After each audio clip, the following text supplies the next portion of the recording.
Bismillahirrahmanirrahim. Assalamualaikum warahmatullahi wabarakatuh. Perkenalkan, nama saya Ayu Luwiyah. Saya dari kelas PAI 4A. Di sini saya akan menjelaskan mengenai pengertian dari otonomi daerah dan juga bagaimana otonomi pendidikan.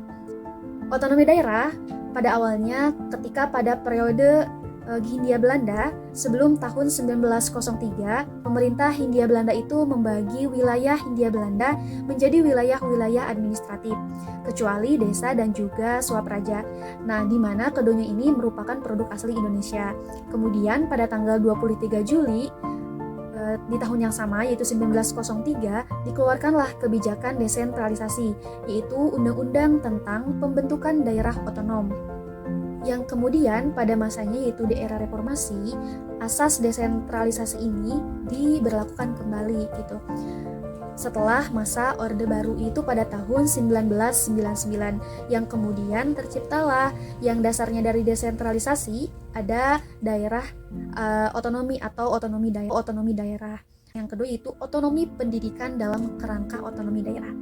Nah, yang pertama yaitu otonomi daerah di Indonesia. Menurut pasal 1 ayat 1 Undang-Undang Dasar 1945, negara Indonesia ini ialah negara kesatuan yang berbentuk republik, di mana dalam penyelenggaraan pemerintahannya itu menerapkan asas desentralisasi. Ini itu disebabkan oleh diantaranya dua alasan. Yang pertama itu karena wilayah Indonesia yang sangat luas dan juga daerah-daerah di Indonesia yang memiliki kondisi geografis dan budaya yang memang beragam. Oleh karena itu, dengan alasan tersebut, pemerintahan menyerahkan sebagian kekuasaannya kepada wilayah atau daerah-daerah agar mengurus dan mengatur pemerintahnya sendiri gitu. Yang kemudian nantinya memiliki hak daerah otonom. Jadi asas desentralisasi memiliki hak daerah otonom. Jadi asas desentralisasi itu adalah penyerahan kewenangan dari pemerintah pusat kepada pemerintah daerah. Sedangkan daerah otonom adalah daerah kewenangan yang diberikan kepada pemerintah daerah untuk mengurus daerahnya sendiri. Jadi asas desentralisasi ini merupakan dasar dari otonomi daerah. Kemudian menurut Undang-Undang Nomor 32 Tahun 2004 tentang Pemerintah Daerah, daerah yang bersifat otonom atau daerah otonom itu ada meliputi 3 daerah. Yang pertama itu daerah provinsi, yang kedua daerah kabupaten, dan yang ketiga daerah kota. Nah, setiap daerah ini dipimpin oleh kepala daerah sebagai kepala eksekutif yang dibantu oleh seorang wakil kepala daerah, yang dimana kepala daerah provinsi ini dipimpin seorang gubernur, daerah kabupaten dipimpin oleh seorang bupati, dan wali kota itu dipimpin oleh seorang wali kota.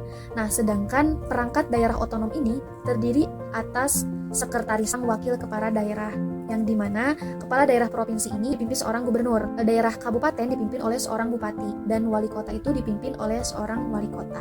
Nah, sedangkan perangkat daerah otonom ini terdiri atas sekretaris daerah, kemudian dinas daerah, dan lembaga teknis daerah lainnya sesuai dengan kebutuhan daerah tersebut. Selanjutnya yaitu otonomi pendidikan.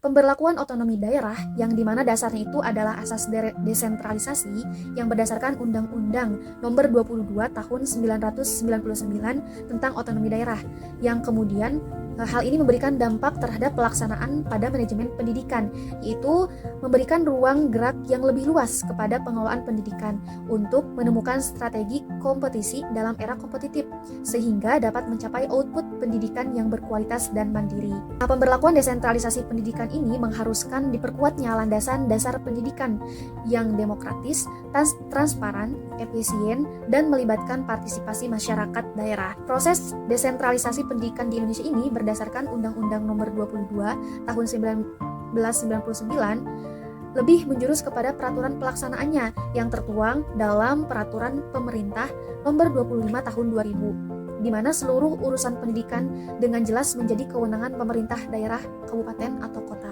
kecuali pendidikan tinggi. Namun, sejak dilaksanakannya otonomi pendidikan, ternyata pelaksanaannya itu belum berjalan sebagaimana yang diharapkan. Justru pemberlakuan otonomi daerah ini membuat banyak masalah. Nah, di antaranya itu mahalnya biaya pendidikan. Otonomi pendidikan yang benar harus bersifat accountable, yang artinya kebijakan pendidikan yang diambil itu selalu dipertanggungjawabkan kepada publik, karena sekolah ini didirikan merupakan institusi publik atau lembaga yang melayani kebutuhan masyarakat. Jika otonomi tanpa disertai akuntabilitas bisa menjurus menjadi tindak yang sewenang-wenang. Kemudian, dari otonomi pendidikan ini muncul beberapa konsep sebagai solusi dalam menghadapi kendala dalam pelaksanaan otonomi pendidikan. Solusi yang pertama yaitu meningkatkan manajemen pendidikan sekolah, di mana pendidikan itu disebut berkualitas dari segi proses jika proses belajarnya itu efektif. Peserta didik ini mengalami pembelajaran yang bermakna. Yang kedua itu reformasi lembaga keuangan hubungan pusat daerah. Perlu dilakukan penataan hubungan, yaitu dengan pemerataan keuangan antar pusat daerah. Penggunaannya dalam rangka memberikan pelayanan publik yang berkualitas. Ketiga yaitu kemauan pemerintah daerah dalam melakukan perubahan. Yang keempat yaitu membangun pendidikan berbasis masyarakat. Nah, kondisi sumber daya yang dimiliki oleh setiap daerah ini tidak merata untuk seluruh Indonesia, maka sebaiknya lembaga pendidikan yang juga harus membuka diri dengan lebih banyak mendengar opini publik. Yang kelima yaitu pengaturan kebijakan pendidikan antara pusat dan daerah, di mana pemerintah pusat itu hanya berperan sebagai fasilitator dan juga katalisator, bukan sebagai regulator. Kemudian otonomi pengelolaan pendidikan ini berada pada tingkat sekolah. Oleh karena itu, lembaga pemerintah bukan memberi pelayanan, namun mendukung proses pendidikan agar berjalan efektif dan efisien. Nah, mungkin itu yang bisa saya sampaikan. Nama saya Noni Rodiani dengan NIM 23241011001 kelas PAI 4A. Di sini saya akan menjelaskan mengenai keberadaan madrasah pasca otonomi daerah, yang dimana saya akan menjelaskan menjadi 3 bagian. Yang pertama itu posisi madrasah sebagai sistem pendidikan nasional, yang dimana secara etimologi madrasah ini berasal dari bahasa Arab, yaitu darosa, yang artinya itu adalah tempat belajar. Kemudian perlu kita ketahui bahwa madrasah memiliki 2 peran penting dalam sistem pendidikan nasional. Yang pertama itu adalah sebagai lembaga pendidikan keagamaan, yang dimana mempersiapkan peserta didik untuk menjadi ahli agama. Kemudian yang kedua adalah sebagai lembaga pendidikan umum yang berciri khas agama Islam. Nah, pengakuan madrasah ini sebetulnya sudah ada sejak tahun 1989 yang diatur di dalam Undang-Undang Nomor 2 Tahun 1989. Kemudian diperkuat lagi dengan Peraturan Pemerintah Nomor 28 Tahun 1990 dan Nomor 29 Tahun 1990. Nah, sejak saat itu madrasah bertransformasi menjadi sekolah umum yang menyelenggarakan pendidikan umum. Kemudian madrasah ini memiliki kedudukan yang setara dan sah dengan sekolah umum dalam sistem pendidikan nasional Indonesia. Selanjutnya adalah yang kedua itu mengenai kebijakan tentang madrasah, yang dimana kebijakan tentang madrasah ini mengalami perkembangan yang signifikan, apalagi setelah adanya Undang-Undang Sistem Pendidikan Nasional tahun 2003, itu madrasah semakin diperkuat lagi. Nah, sebelum adanya undang-undang tersebut, sebetulnya madrasah ini telah diakui, seperti tadi yang sudah saya jelaskan, pada tahun 1989 di dalam Undang-Undang Nomor 2 Tahun 1989. Kemudian Nur Ahid menjelaskan bahwa madrasah aliyah sudah diakui sebagai sekolah menengah umum yang berciri khas agama Islam, yang dimana di dalamnya memadukan kurikulum antara pendidikan agama sebagai dasar dan pendidikan umum. Kemudian setelah adanya Undang-Undang Sistem Pendidikan Nasional tahun 2003, kedudukan madrasah ini semakin diperkuat lagi, karena setiap kali penyebutan sekolah dasar itu biasanya diiringi dengan penyebutan madrasah ibtidaiyah, contohnya kayak sekolah dasar atau madrasah ibtidaiyah, begitupun pada jenjang-jenjang selanjutnya. Kemudian kebijakan pendidikan nasional juga berlaku sama untuk madrasah dan sekolah, dan pemerintah bertanggung jawab dalam hal pendanaan dan pembinaan baik di madrasah maupun di sekolah, seperti di dalam Peraturan Menteri Agama Nomor 90 Tahun 2013 secara tegas mengatur sumber pendanaan madrasah itu termasuk dari pemerintah dan pemerintah daerah.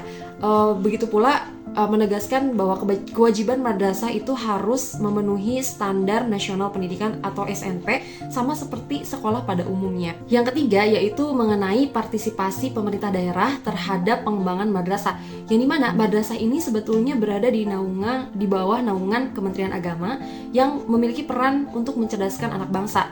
Nah, namun partisipasi pemerintah daerah ini masih sangat minim sekali. Ini disebabkan karena status madrasah ini yang berada di bawah struktural Kementerian Agama, sehingga pendanaan dari pemerintah itu hanya dalam bentuk hibah, itu tidak wajib gitu, tidak mengikat.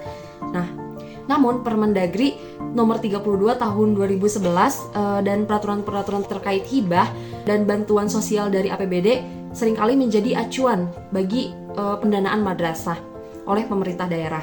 Nah, tapi ya dengan adanya ini pendanaan dari pemerintah daerah itu bersifat tidak mengikat terhadap madrasah, sehingga sebetulnya dengan adanya otonomi daerah ini bisa menjadi peluang ataupun tantangan bagi madrasah itu sendiri.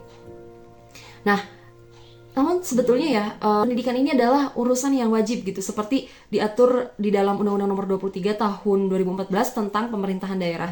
Kemudian madrasah juga merupakan bagian dari sistem pendidikan nasional, seperti di dalam Undang-Undang Sistem Pendidikan Nasional Nomor 20 Tahun 2003. Oleh karena itu seharusnya itu pemerintah daerah itu memberikan perhatian yang lebih pada pengembangan madrasah ini. Nah, dengan minimnya partisipasi pemerintah daerah itu akan berdampak pada kualitas pendidikan madrasah. Jadi untuk mengembangkannya itu dibutuhkan kebijakan-kebijakan atau regulasi yang jelas dan mengikat, supaya pemerintah daerah itu memiliki tanggung jawab yang lebih besar dan dalam pengembangan madrasah itu sendiri. Baik, itu saja mungkin yang bisa saya sampaikan. Terima kasih.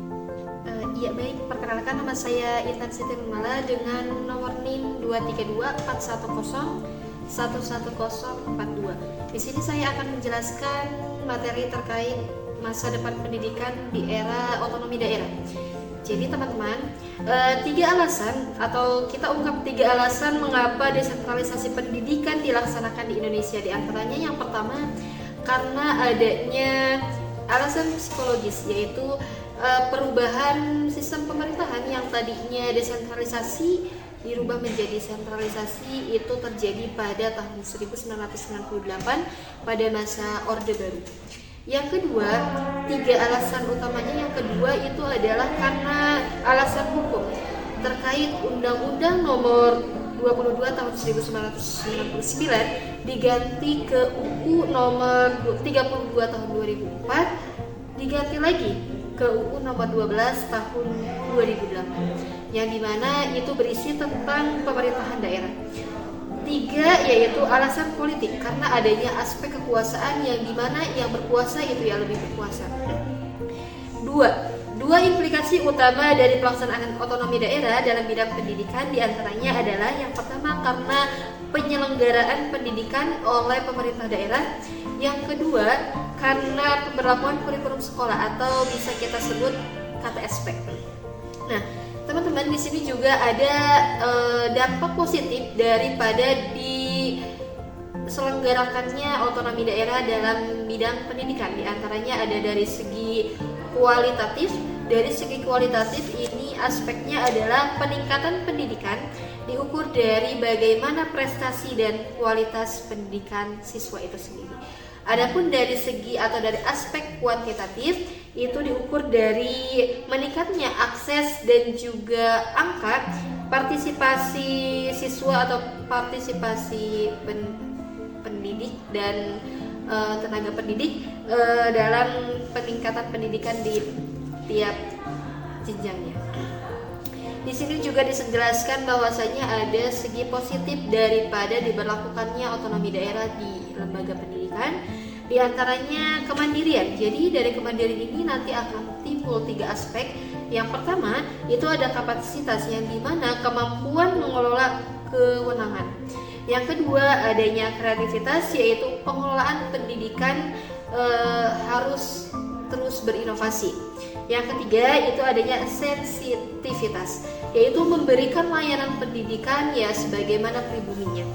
Terus yang terakhir adalah memaksimalkan potensi. Memaksimalkan potensi ini mencakup beberapa bagian, di antaranya yang pertama adanya potensi lembaga, yaitu budaya sekolahnya, yang dimana budaya sekolah yang dikembangkan pada setiap sekolah itu bagaimana. Terus selanjutnya itu ada potensi sumber daya manusia. Di sini dijelaskan bahwasanya Abu Dinata mengatakan bagaimana kita bisa melahirkan pemimpin baru yang memang berkualitas. Terus adanya kebutuhan lokal, seperti adanya kebutuhan dari segi sarana dan prasarana di sekolah itu sendiri atau di lembaga pendidikan itu masing-masing. Terus dari dampak negatifnya adalah salah satunya alokasi SDM, yang dimana Muhammad Hidayat itu mengatakan bahwasanya guru itu sekarang banyaknya kurang profesional dan juga pejabat itu tidak kompeten. Mungkin cukup sekian yang dapat saya bahas. Kurang lebihnya mohon maaf. Kenalkan, nama saya Bintang Puja Kusuma, NIM 2324 10141, PAI reguler 4A. Jadi saya di sini akan menjelaskan mengenai subpoin yang membahas terkait tentang membangun sekolah yang efektif di era otonomi daerah. Bagaimana sekolah yang efektif di era otonomi daerah itu yang ideal atau yang baiknya itu seperti apa? Kita mesti mencari tahu dulu dan menelaah bagaimana sekolah yang efektif dan baik di sekolah itu. Kalau menurut Organization for Economic Cooperation and Development atau yang singkat OECD, nah di sekolah itu bisa mengadakan apa yang namanya MBS atau manajemen berbasis sekolah. Nah, gunanya ada MBS ini atau manajemen berbasis sekolah itu untuk menuntaskan atau memberikan solusi untuk melakukan reformasi pendidikan yang lebih produktif di level sekolah. Karena pada di zaman sekarang ini pendidikan itu masih belum bersifat desentralisasi, tapi masih ada corak sentralisasinya, seperti yang kita lihat seperti pembuatan kurikulum itu masih ada campur tangan yang kuat dari Kementerian Pusat maupun yang luar gitu. Jadi seperti halnya juga perekrutan guru di sekolah dan tunjangan gaji segala macam lah ya, atau anggaran dana serta fasilitas sekolah itu masih ada campur tangan yang kuat dari pemerintah pusat. Nah, jadi masih ada corak sentralisasinya atau yang bisa kita sederhanakan itu masih ada di tangan-tangan orang segelintir yang berada di pusat gitu, bukan orang-orang yang dikasih kewenangan untuk melakukannya. Jadi dengan adanya MBS ini menurut yang tadi yang disebutkan itu OECD itu efektif ya di lingkungan sekolah itu guna membangun sekolah yang baik dan ideal, kurang lebihnya seperti itu. Nah, Undang-Undang Sistem Pendidikan Nasional Nomor 20 Tahun 2003 itu menjelaskan ya di situ mengenai tentang hak dan kewajiban warga negara, orang tua, masyarakat, dan pemerintah. Nah, dan di bagian ketiga di hak dan kewajiban pasal 8 itu dijelaskan masyarakat berhak berperan serta dalam perencanaan, pelaksanaan, pengawasan, dan evaluasi program pendidikan. Nah, maka dari itu seperti kepala sekolah itu dipimpin oleh masyarakat dengan kriteria yang transparan. Jadi kepala sekolah juga ada campur tangannya dari masyarakat gitu kan. Karena di sini juga konsep kewajiban di pasal 8 ini kan masyarakat berhak berperan serta dalam perencanaan gitu. Jadi masyarakat juga ada hak untuk memilihnya dalam hal ini. Nah, dan di pasal 9 juga dijelaskan masyarakat juga berkewajiban memberikan dukungan sumber daya penyelenggaraan pendidikan.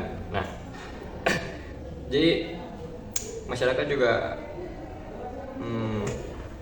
bisa memberikan memberikan dukungan yang lebih lah kepada sekolah ataupun guru-guru yang lainnya atau sangat kritik untuk menyelenggarakan pendidikan itu berjalan dengan baik. Jadi masyarakat juga punya hak untuk semua itu. Nah, dan juga program pembangunan sekolah disusun pada tingkat lokal. Nah, jadi di manajemen berbasis sekolah itu dijelaskan gitu kalau sekolah itu ya dikelolanya sama yang di sekolahnya, seperti dari pembangunannya atau segala macam, dan tidak ada keikutsertaan lebih dari pemerintah pusat itu untuk mengatur sekolah itu seperti apa gitu. Nah, mungkin itu saja yang bisa saya sampaikan, kurang lebihnya mohon maaf dalam video kali ini.